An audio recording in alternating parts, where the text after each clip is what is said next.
ओम नमोर्यंताणं नमो सिद्धाणं नमो आर्याणं नमो वज्रायणं नमो लोहे सव्वसावणं।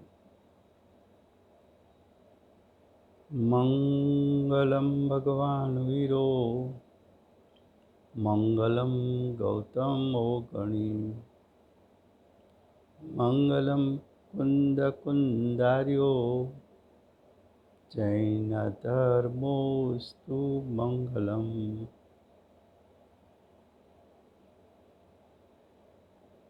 आत्मा ज्ञानं स्वयं ज्ञानं ज्ञानादन्यत् करोति किम्। परभावस्य कर्तात्मा मोहोऽयं व्यवहारिणम्। अज्ञानतिमिरान्धानां ज्ञानाञ्जनशलाकया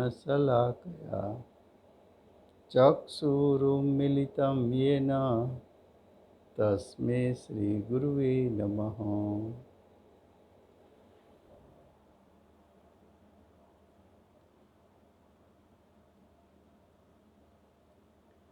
जैन सिद्धांत प्रश्नोत्तर माला, उसमें 8वां अधिकार चलता है। 8वें अधिकार में नई का विषय चलता है। नई के विषय में प्रश्न नंबर 9090 90वां प्रश्न, अध्यात्म शास्त्रों में व्यवहार को अभूतार्थ असत्यार्थ कहा है, उसका अर्थ क्या समझना। प्रश्न क्या है? अध्यात्म के जो शास्त्र है समयसार आदि, उसमें व्यवहार को अभूतार्थ कहा। अभूतार्थ शब्द का दूसरा अर्थ है असत्यार्थ कहा। तो उसका अर्थ क्या समझे? तो उसका उत्तर, अध्यात्म शास्त्र में निश्चय की अपेक्षा से व्यवहार को असत्यार्थ कहा है। निश्चय की अपेक्षा से व्यवहार को असत्यार्थ कहा। उसका अर्थ ये कि निश्चय नहीं का जो विषय है उसको ग्रहण करो, और जो व्यवहार नहीं का विषय है उसका त्याग करो।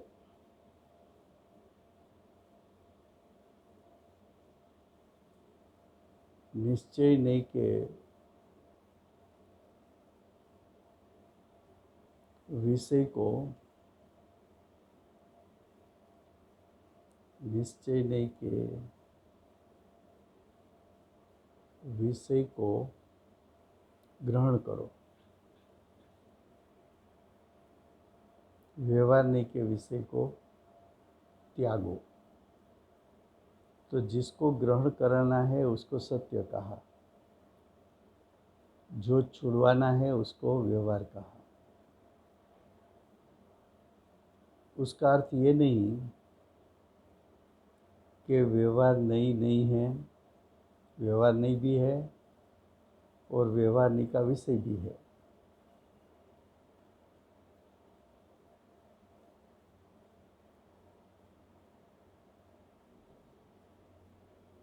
तो निश्चय नहीं का भी विषय होता है, व्यवहार नहीं का विषय भी होता है। समयसार आदि अध्यात्म शास्त्र है, वहाँ व्यवहार का अर्थ भेद किया है। और भेद 2 प्रकारों का बताया, गुण भेद और पर्याय भेद। गुण है वो भेद है, अंश है, अवयव है, तो उसका ध्यान नहीं हो सकता। भेद का ध्यान करे कि अभेद का ध्यान करे, अंश का ध्यान करे कि अंशी का ध्यान करे, तो गुण भेद को व्यवहार कहा, उसका ध्यान नहीं हो सकता। दूसरा, गुण भेद बताया क्यों, तो कि भेद के द्वारा अभेद तक जाना है। लेकिन तू भेद में रुक गया तो कि भेद में रुक गया तो अभेद तक नहीं जा पाएगा।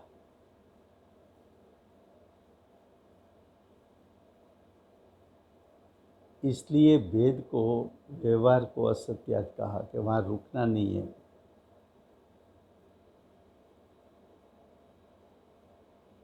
उसी प्रकार व्यवहार का दूसरा अर्थ भेद यानी पर्याय, तो पर्याय क्षणिक है, उसका ध्यान नहीं हो सकता। त्रिकाल का ध्यान हो सकता है। पर्याय अनित्य है, अनित्य का ध्यान नहीं हो सकता, नित्य का ध्यान हो सकता है।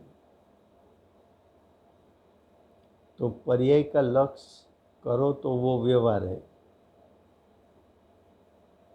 पर्याय का लक्ष्य छुड़ाकर विनायक स्वभाव त्रिकाल है, नित्य है, उसका ध्यान कराना है। तो आत्मा का त्रिकाल शुद्ध स्वभाव है, वो निश्चय नहीं का विषय, वो ग्रहण करने जैसा है, इसलिए उसको सत्यार्थ कहा। व्यवहार के विषय को ग्रहण करोगे तो विकल्प उत्पन्न होगा, राग उत्पन्न होगा, उसका फल संसार मिलेगा, इसलिए उसको असत्यार्थ कहा। तो संक्षिप्त में इतनी बात आपको समझनी है। अब क्वेश्चन नंबर 91।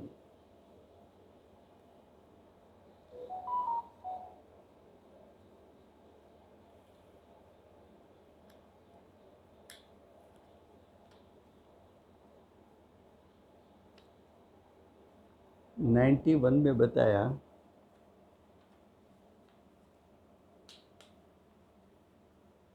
कि व्रत, शील, संयम तो व्यवहार है या नहीं है।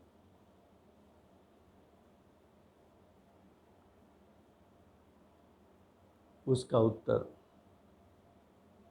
व्रत, शील, संयम आदि नाम व्यवहार नहीं है, किंतु उन्हें का अर्थ है व्रतादि को, शील आदि को, संयम आदि को मोक्ष मार्ग मानना, वो व्यवहार है।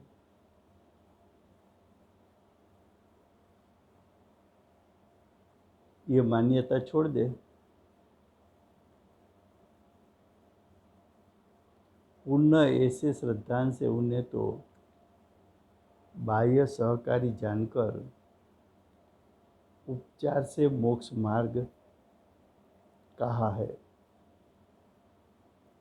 किंतु वे तो पर द्रव्य आश्रित है। सच्चा मोक्ष मार्ग वितराग है, वह स्वद्रव्य आश्रित है। उस प्रकार व्यवहार को असत्यार्थ यानी है ही समझना। देखो, फिर से हम ये प्रश्न पढ़ते हैं। पहले प्रश्न का भाव समझ ले, तब उत्तर मालूम पड़ेगा। व्रत, शील, संयम ये तीनों शुभ भाव बताना है।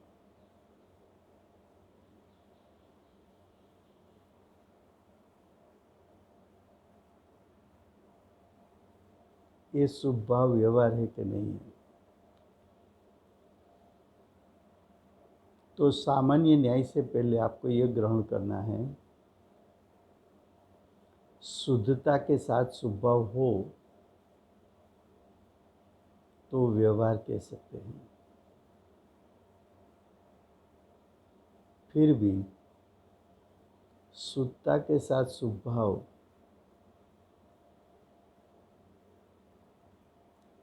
उसका फल देवगति है।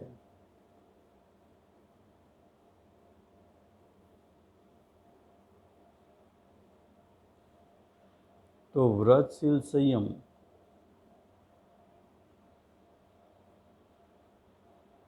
वो स्वभाव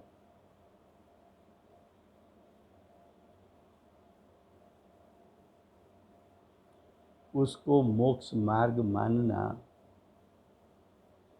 वो व्यवहार है।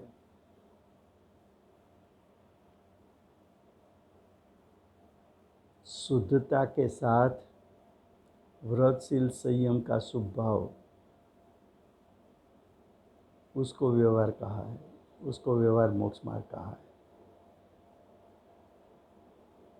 लेकिन व्यवहार मोक्ष मार्ग से मोक्ष होता नहीं है।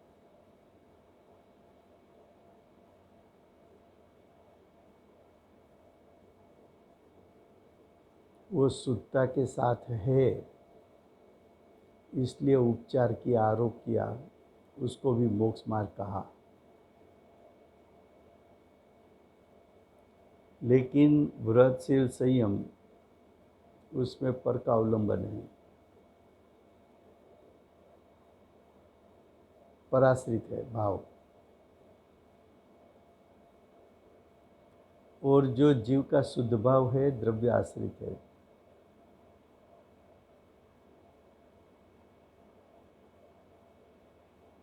तो द्रव्य के आश्रय से जो परिणाम उत्पन्न होता है वो सही मोक्ष मार्ग है, वो वितराग मोक्ष मार्ग है।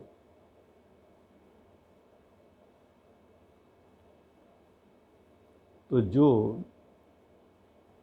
शुद्धता के साथ व्रतशील संयम भी पराश्रित भाव है, उसको छुड़वाना है, इसलिए उसको असत्यार्थ कहा है, उसको है ही कहा है।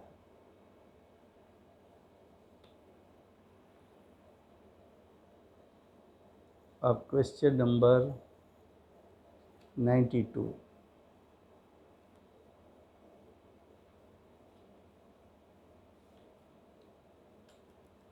अध्यात्म शास्त्रों में यानी समयसार हो, पंचास्तिकाय हो, नियमसार हो, अध्यात्म शास्त्रों में नयों का क्या स्वरूप है?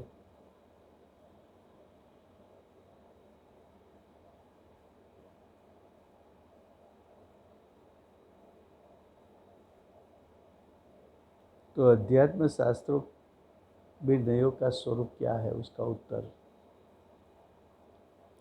अध्यात्म शास्त्रों ने मूल दो नय दी है, निश्चय नहीं, व्यवहार नहीं।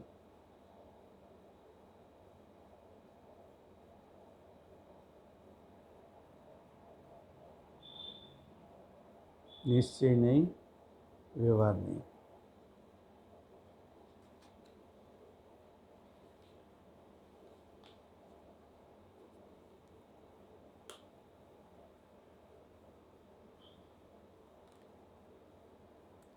निश्चय नहीं, व्यवहार नहीं।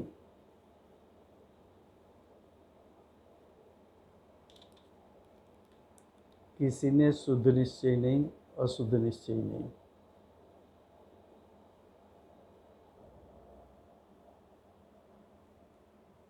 दो प्रकार की नहीं बताई।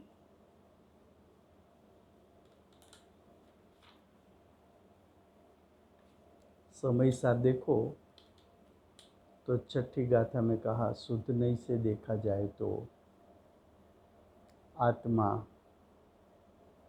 प्रमद भी नहीं है, अप्रमद भी नहीं है। और 8वीं गाथा से व्यवहार नहीं का स्वरूप बताया।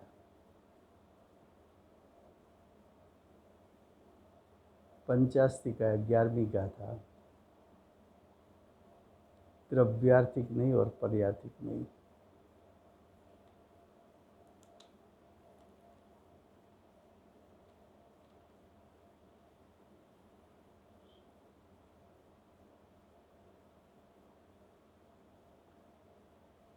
नियम सार 19 गाथा, द्रव्यार्थिक नहीं और पर्यार्थिक नहीं। मूल दो दो नहीं बताई, उसके बाद उसका पेटा भेद हो सकता है।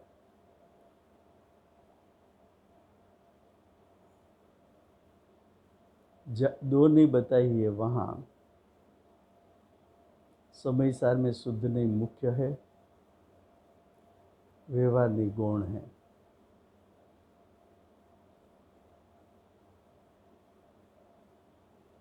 तो शुद्धनी का विषय आत्मा का त्रिकाल शुद्ध स्वभाव बताया, वो मुख्य है, उसका ध्यान करो। व्यवहारनी का विषय भेद बताया, गुण भेद पर्याय भेद। गुण भेद और पर्याय भेद का लक्ष्य करने से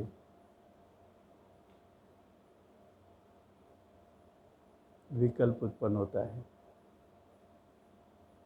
तो व्यवहारनी का विषय गौण करा के शुद्धनी का विषय को मुख्य करा के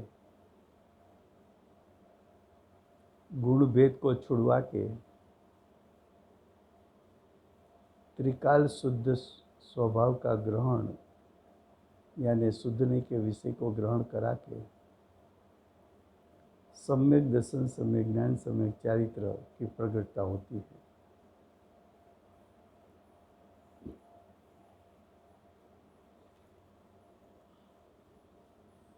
तो देखो,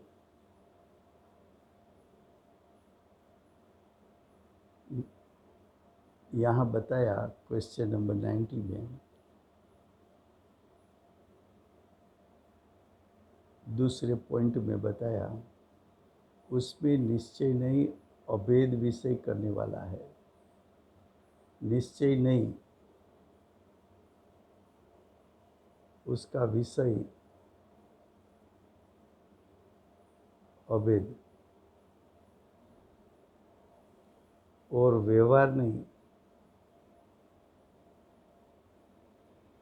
उसका विषय गुण भेद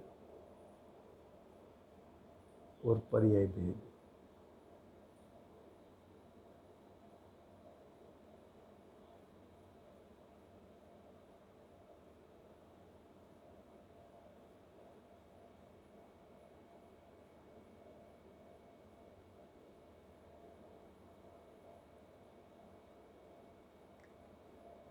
तो अध्यात्म शास्त्रों में यहाँ इतना बताना है कि दो दो नहीं का प्रयोग किया है।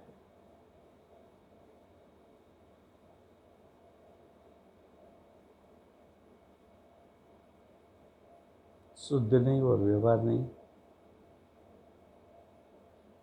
या तो द्रव्यार्थिक नहीं और पर्यार्थिक नहीं।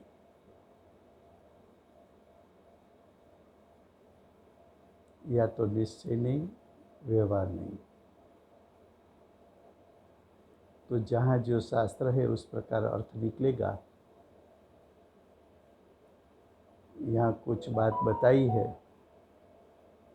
लेकिन ये विषय अभी हम यहाँ नहीं ले रहे हैं, क्योंकि कौन सा शास्त्र है, वहाँ कौन सा अर्थ निकलता है, ये संक्षिप्त में करने जाएंगे तो अनर्थ हो सकता है।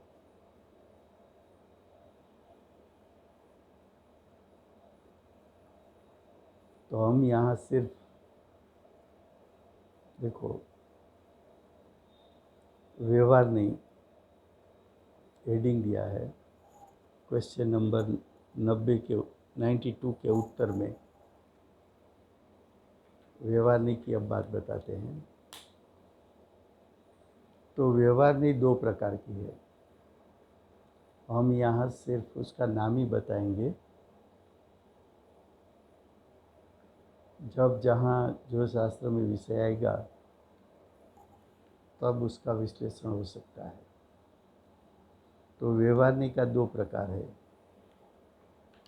सद्भूत निश्चय नहीं और अशुद्धभूत व्यवहार नहीं।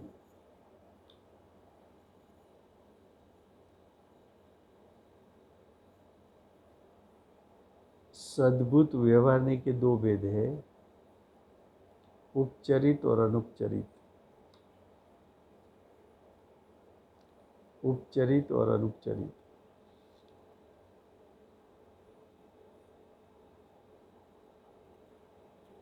अशुद्धभूत व्यवहार नहीं, उसके भी दो भेद है, उपचरित असद्भुत व्यवहार नहीं, अनुपचरित असद्भुत व्यवहार नहीं।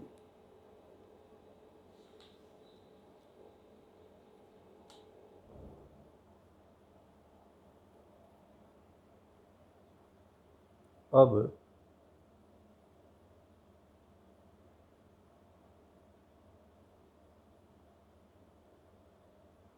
पंचाध्याय के आधार पर कुछ बात बताई है। क्वेश्चन नंबर 93, उसके ऊपर हेडिंग दिया है, पंचाध्याय अनुसार अध्यात्म नयो का स्वरूप।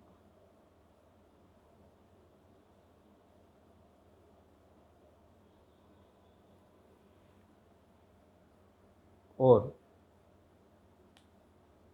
उनसे विरुद्ध नया भासों का स्वरूप। नई का स्वरूप और नई के आभासों का स्वरूप।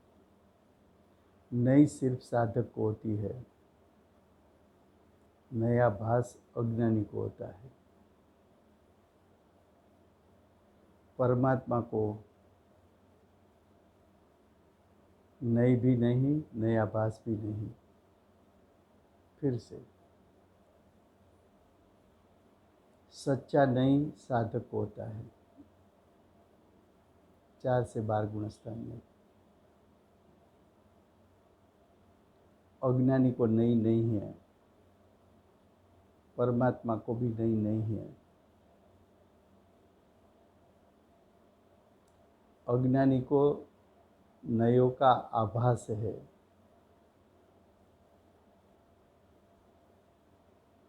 साधक को नया भास नहीं है, सर्वज्ञ परमात्मा को भी नया भास नहीं है। नया भास सिर्फ अज्ञानी को होता है।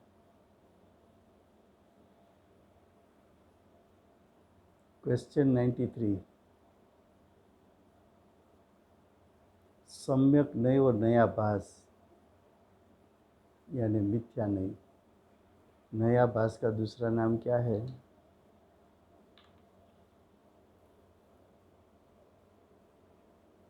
मिथ्या नहीं। मिथ्या नहीं मिथ्या दृष्टि को होता है।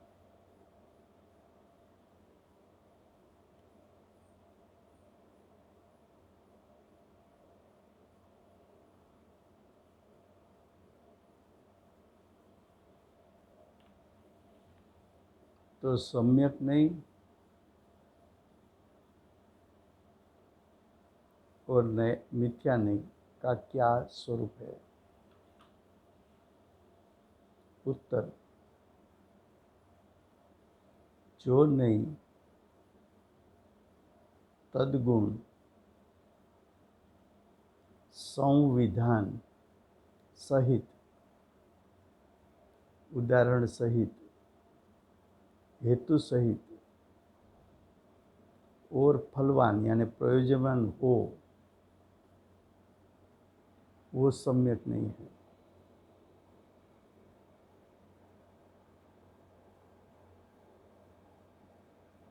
जो उससे विपरीत नहीं है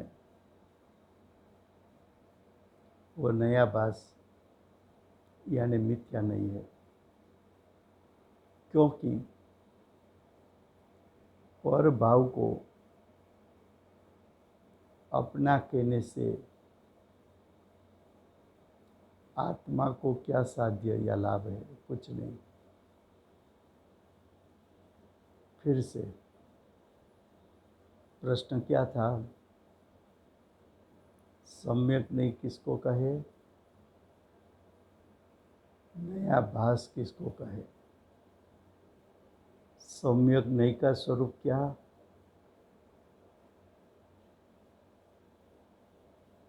मिथ्या नहीं का स्वरूप क्या? उसके उत्तर पढ़ने से पहले उसकी फुटनोट पढ़ लेते हैं। जीव के भाव वे जीव के तद्गुण हैं। जीव के भाव जीव के तद्गुण है, यानी जीव के भाव जीव में अभेद है।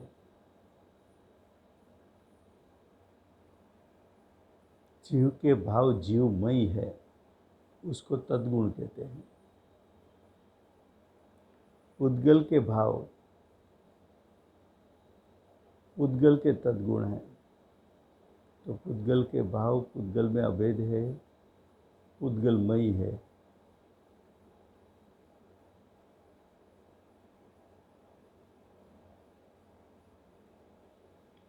अब प्रश्न 93 का उत्तर।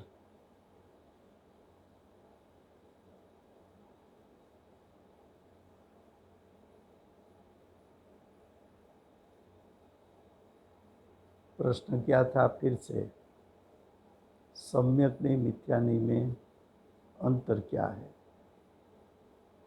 या तो सम्यक नहीं का स्वरूप क्या है, मिथ्या नहीं का स्वरूप क्या है?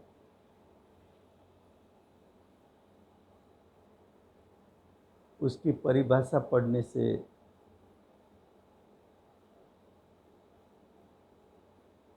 भाव में जो स्पष्टता आनी चाहिए वो नहीं आएगी। उसको मैं दृष्टांत बताता हूँ।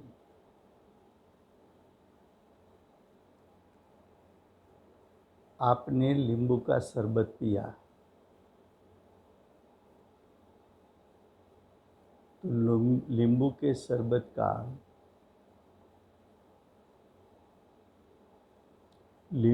शरबत का अभेद स्वाद आया, एक रस स्वाद आया। तब शरबत के एक रस स्वाद का भी ज्ञान हुआ, पानी का स्वाद भी आया, शक्कर का स्वाद आया, नमक का स्वाद आया, नींबू का स्वाद आया, मरी का स्वाद आया। अभेद एक रस शरबत का स्वाद आया और पांचों पांच सब्सटेंस उसका भेद रूप विज्ञान हुआ। तो अभेद के ज्ञान के साथ साथ पांचों भेद का ज्ञान भी हुआ। और आपने बोला इसमें खटास ज़्यादा है, तो एक रस अभेद स्वाद का जब ज्ञान हुआ तब आपका ज्ञान ने भेद का भी ज्ञान कर लिया। अभेद के ज्ञान पूर्वक भेद का ज्ञान किया कि खटास ज़्यादा है, तो अभेद के ज्ञान पूर्वक भेद का ज्ञान वो सम्यक नहीं है। लेकिन एक रस नींबू का स्वाद नहीं लिया,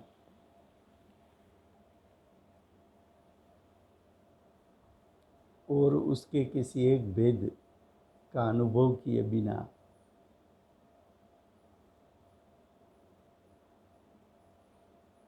शब्द के माध्यम से सिर्फ चर्चा करना वो मिथ्या नहीं है। अब उसको हम सिद्धांत में उतारते हैं। ज्ञानी ने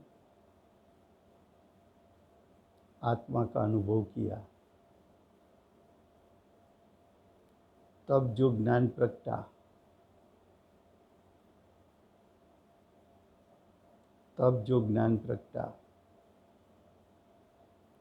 उस ज्ञान ने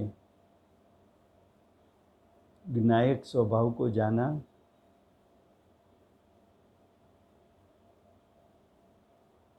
उसके साथ साथ अनंत गुणों को जाना, अनंत गुणों की शुद्धता को जाना, अनंत गुणों की शुद्धता के कारण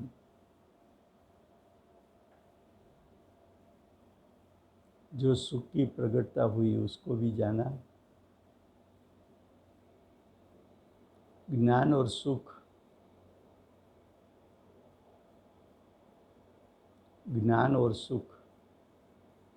वेदन युक्त है, तो उसके वेदन को भी जाना, उसके अनंत गुणों की जो शुद्धता प्रकट हुई उसको भी जाना,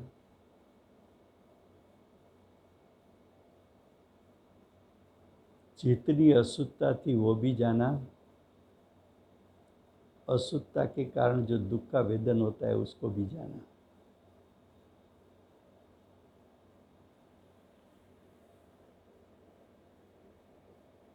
ये सब जानपना किया,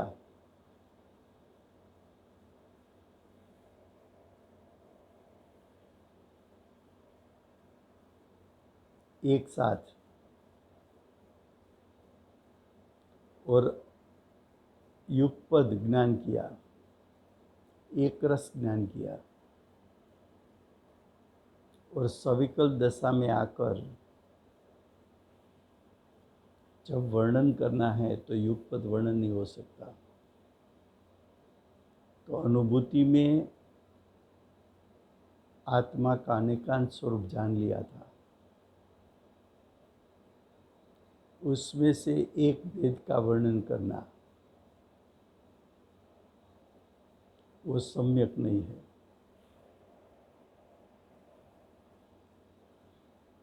तो ज्ञानी आत्मा का वर्णन करेंगे तो उसको आत्मा के अनेकांत स्वरूप का ज्ञान है,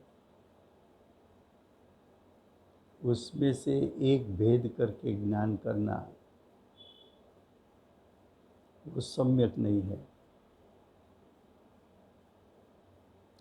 अज्ञानी को आत्मा का अनुभव नहीं है, उसने अनेकांत का ज्ञान नहीं किया है। ऐसा अज्ञानी अभेद का ज्ञान नहीं होने से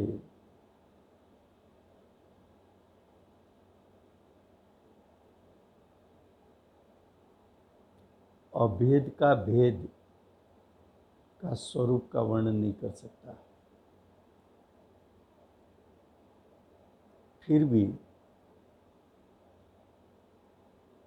मैं आपको बताऊं कि गुरुदेव ऐसा कहे कि आत्मा ज्ञान स्वरूप है,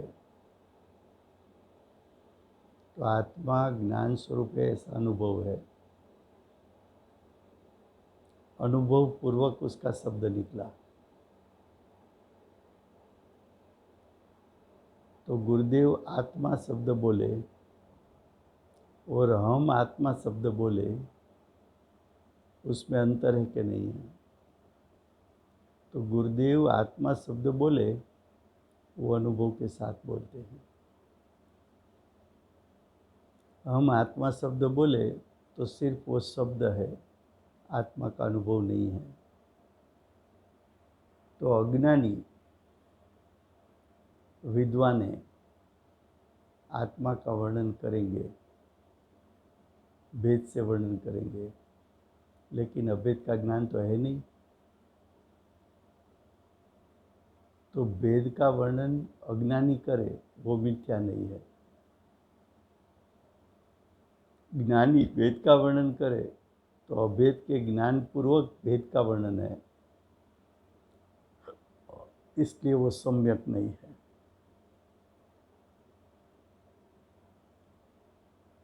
अब क्वेश्चन 93 में नया भास का वर्णन किया है।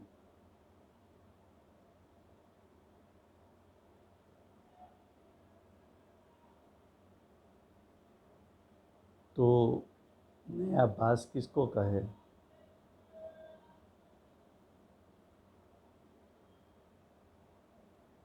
तो कि अज्ञानी मनुष्य आदि शरीर है उसको ही जीव मानता है, नया भास है। किसी को ऐसा प्रश्न रहे कि हम अज्ञानी हैं तो हमें नया भास है कि नहीं है,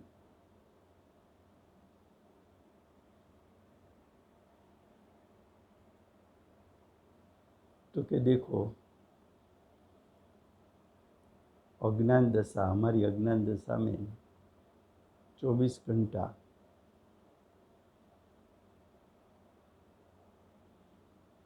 मैं आत्मा हूँ, विनायक हूँ, ऐसा भाव रहता है कि मैं मनुष्य हूँ, मैं पुरुष हूँ, मैं स्त्री हूँ, ऐसा परिणति में रहता है। तो क्या परिणति में तो ऐसा रहता है कि मैं मनुष्य हूँ, मैं पुरुष हूँ,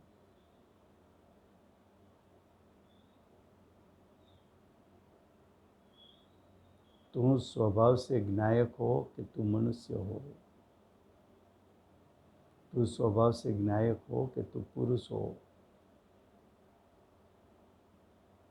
तो के अज्ञानी के भाव में, हमारे भाव में मैं मनुष्य हूँ, पुरुष हूँ, ये रहता है, वो नया भास है।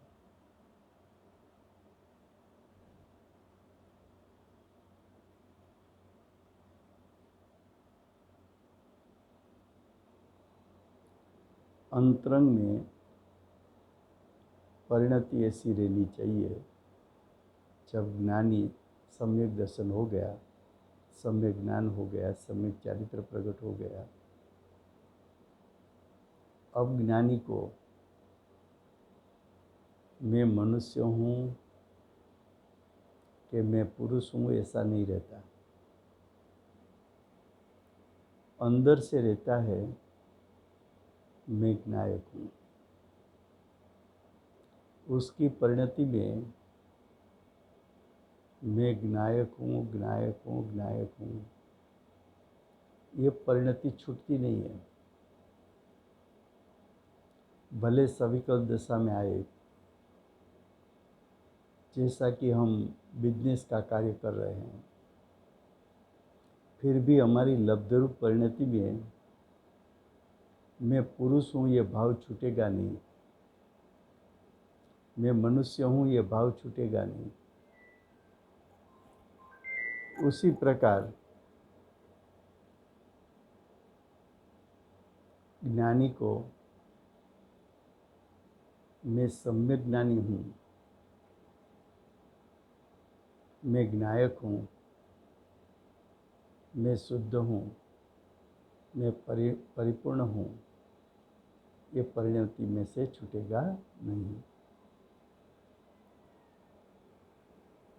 तो ऐसी जो परिणति सातत्य रूप रहती है उसके नई सम्यक है, और जिसकी परिणति में ऐसा रहता है मैं मनुष्य हूँ,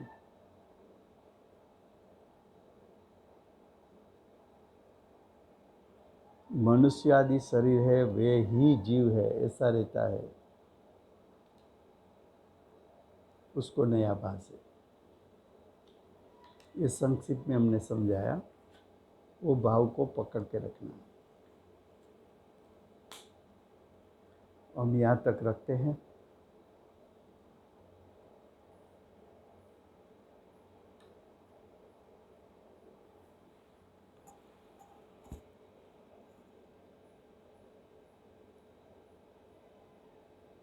बोलिए श्री सिमंदर भगवान की जय हो। बोलिए श्री कुंकुंदाचार्य देव की जय हो। बोलिए श्री परम कृपाणु श्री सद्गुरु देव की जय हो।